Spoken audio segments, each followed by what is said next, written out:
ರಾಜ್ಯ ಕಾಂಗ್ರೆಸ್ನಲ್ಲಿ ಅಧಿಕಾರ ಹಂಚಿಕೆ ವಿಚಾರ ಹೈಕಮಾಂಡ್ ಅಂಗಳ ತಲುಪಿದೆ. ಸಿಎಂ ಸ್ಥಾನಕ್ಕಾಗಿ ಡಿಸಿಎಂ ಡಿಕೆ ಶಿವಕುಮಾರ್ ದೆಹಲಿಯಲ್ಲಿ ರಾಹುಲ್ ಗಾಂಧಿಯನ್ನ ಭೇಟಿ ಮಾಡಿ ಮತ್ತೆ ಅದೇ ಪಟ್ಟನ್ನ ಮುಂದಿಟ್ಟಿದ್ದಾರೆ.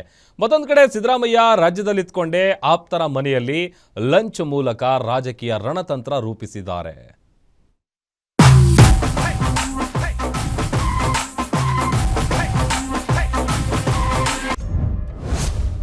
ದಿಲ್ಲಿಲಿ ಡಿಕೆ, ಆಪ್ತರ ಮನೆಯಲ್ಲಿ ಸಿದ್ದು,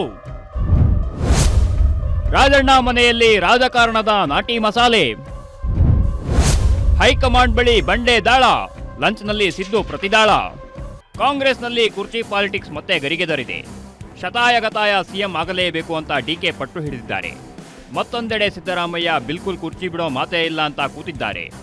ಮೊನ್ನೆ ತಾನೇ ರಾಹುಲ್ ಜೊತೆ ರನ್ವೇ ಪಾಲಿಟಿಕ್ಸ್ ನಡೆಸಿದ್ದ ಸಿದ್ದು ಡಿಕೆಗೆ ದೆಹಲಿಗೆ ಬನ್ನಿ, ಅಲ್ಲೇ ಎಲ್ಲ ಕ್ಲಿಯರ್ ಮಾಡೋಣ ಅಂತ ಹೇಳಿದ್ರು. ಅದಾಗ್ತಿದ್ದಂತೆ ಡಿಕೆ ತಮ್ಮ ಪಟ್ಟದಾಸೆಯನ್ನ ಮತ್ತಷ್ಟು ಹೆಚ್ಚು ಮಾಡಿಕೊಂಡಿದ್ರು. ಈಗ ಅದೇ ಫೈಟ್ ಮತ್ತಷ್ಟು ಕಾವು ಪಡೆದಿದೆ. ದೆಹಲಿಯಲ್ಲಿ ರಾಹುಲ್ ಜೊತೆ ಡಿಕೆ ಮೀಟಿಂಗ್, ಅಸ್ಸಾಂ ಚುನಾವಣೆ ನೆಪದಲ್ಲಿ ಕುರ್ಚಿ ಟಾಕಿಂಗ್. ಮತ್ತೊಂದು ಬಿಗ್ ಎಕ್ಸ್ಕ್ಲೂಸಿವ್ ಅಂದ್ರೆ ಇಷ್ಟು ದಿನಗಳಿಂದ ರಾಹುಲ್ ಗಾಂಧಿ ಜೊತೆಗೆ ಮೀಟಿಂಗ್ಗೆ ಸಿಕ್ಕಾಪಟ್ಟೆ ಟ್ರೈ ಮಾಡ್ತಿದ್ದ ಡಿಕೆಶಿಗೆ ಇಂದು ಆ ಅದೃಷ್ಟ ಒಲಿದು ಬಂದಿತ್ತು.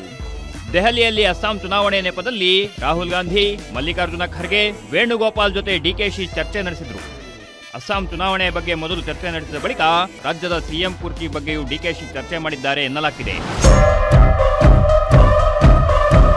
ಡಿಕೆಶಿ ದೆಹಲಿಯಲ್ಲಿ ರಣತಂತ್ರ ರೂಪಿಸಿದ್ರೆ, ಈತ ಸಿದ್ದರಾಮಯ್ಯ ರಾಜ್ಯದಲ್ಲಿದ್ದುಕೊಂಡೇ ರಣತಂತ್ರ ರೂಪಿಸುತ್ತಿದ್ದಾರೆ.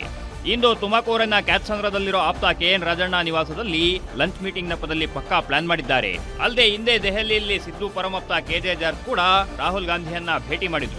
ಈ ವೇಳೆ ರಾಜ್ಯದಲ್ಲಿ ಕುರ್ಚಿ ಗೊಂದಲದ ಬಗ್ಗೆ ಚರ್ಚಿಸಿ ಸಿದ್ದರಾಮಯ್ಯರನ್ನ ಕೆಳಗಿಳಿಸಿದ್ರೆ ಏನೆಲ್ಲ ಸಮಸ್ಯೆಗಳು ಆಗುತ್ತವೆ ಅನ್ನೋದನ್ನ ರಾಹುಲ್ ಗಾಂಧಿಗೆ ಮನವರಿಕೆ ಮಾಡಿಸಿದ್ದಾರೆ.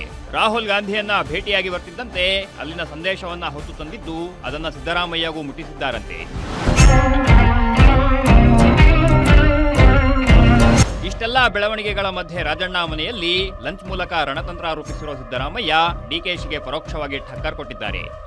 ಅಧಿಕಾರ ಹಂಚಿಕೆ ವಿಚಾರ ಹಾಗೂ ಸಿಎಂ ಸ್ಥಾನದ ಹಂಚಿಕೆ ವಿಚಾರ ಹೈಕಮಾಂಡ್ಗೆ ಬಿಟ್ಟಿದ್ದು. ನಮಗೇನು ಗೊತ್ತಿಲ್ಲ, ನಾವು ಹೈಕಮಾಂಡ್ ನಿರ್ಧಾರಕ್ಕೆ ಬದ್ಧ ಅಂತ ಪುನರುಚ್ಚರಿಸಿದ್ದಾರೆ. ಅಲ್ಲ, ತಮ್ಮ ಅವಧಿಯಲ್ಲೇನೆ ಅವರು ಕೊಡಬೇಕು ಅಂತ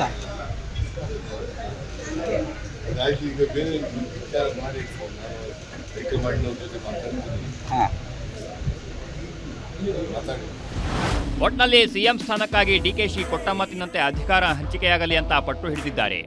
ಹೈಕಮಾಂಡ್ ನಾಯಕರನ್ನ ಭೇಟಿ ಮಾಡಿರೋ ಡಿಕೆಶಿ ಅಧಿವೇಶನ ಆರಂಭಕ್ಕೂ ಮುನ್ನವೇ ಅಧಿಕಾರ ಹಂಚಿಕೆ ಮಾಡಿಸಿ ಅಂತ ಹಕ್ಕು ಮಂಡನೆ ಮಾಡಿದ್ದಾರೆ. ಆದರೆ ಹೈಕಮಾಂಡ್ ನಾಯಕರು ಮಾತ್ರ ಅಳೆದು ತೂಗಿ ನಿರ್ಧಾರ ಮಾಡೋದಕ್ಕೆ ನಿರ್ಧರಿಸಿದ್ದಾರೆ. ಇದಕ್ಕೆ ಉತ್ತರ ಡಿಕೆಶಿ ಬೆಂಗಳೂರಿಗೆ ಬಂದ ಮೇಲೆಯೇ ಸಿಗಲಿದೆ. ವೀರೇಶ್ ದಾನಿ, ಪೊಲಿಟಿಕಲ್ ಬ್ಯೂರೋ, ಗ್ಯಾರಂಟಿ ನ್ಯೂಸ್.